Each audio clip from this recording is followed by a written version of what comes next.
Hello, good morning. It's Thursday the 2nd. I'm FX Blue and this is the market brief. So the Bank of England have been on. When Andrew Haldane announced that he would be leaving his post as Chief Economist, Governor Bailey, he said he wants to tackle the racial inequality at the bank with a more diverse hire. Step up Huw Pill, a very white, rather portly chap. He's an ex-Goldman Sachs economist and he joins from Harvard Business School where he's been a senior lecturer. So who said diversity was dead? Sunac's been on. With the furlough ending this month, he's got a taste for the cuts. And the £20 weekly COVID bonus for all those on universal credit, that will end in October. Just as calls for furlough to be extended were ignored, the calls for this increase to be made permanent have been dismissed by the cost-cutting Chancellor, the multi-millionaire cost-cutting Chancellor. Perhaps he'll be able to better relate to those living on universal credit once his tennis court and swimming pool have been finished at his multi-million-pound mansion.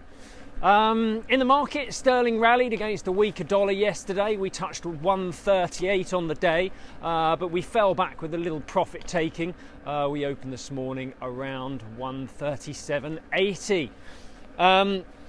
Over in the US, there are a few headwinds that could blow the recovery expectations off course.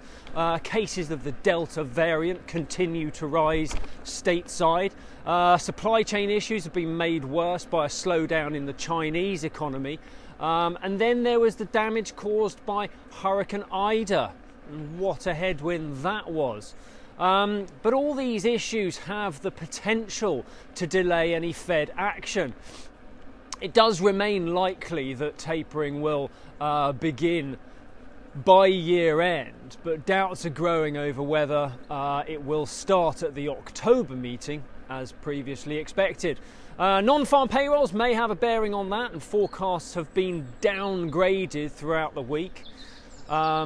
Yesterday we had the ADP private sector data. That report came out at 374,000, which was a big miss against the 620,000 forecast. We've got weekly jobless claims due today, which should provide a little more colour ahead of tomorrow's non-farm payrolls, but the headline remains at 750,000 new jobs for now, although it's beginning to look a little toppy. Bear that in mind for tomorrow's sweepstake. Could well be a win for Team Under this month. The dollar index is pretty flat, waiting for that payrolls data to come out tomorrow. Yesterday we fell to 92.35 on the day, and euro dollar touched 118.50. Right, so that's it from me this morning. I'm off to catch my train. Join me again tomorrow for the big one, the sweepstake. Be lucky. If you do not have a clue, then just tweet through and ask FX Blue.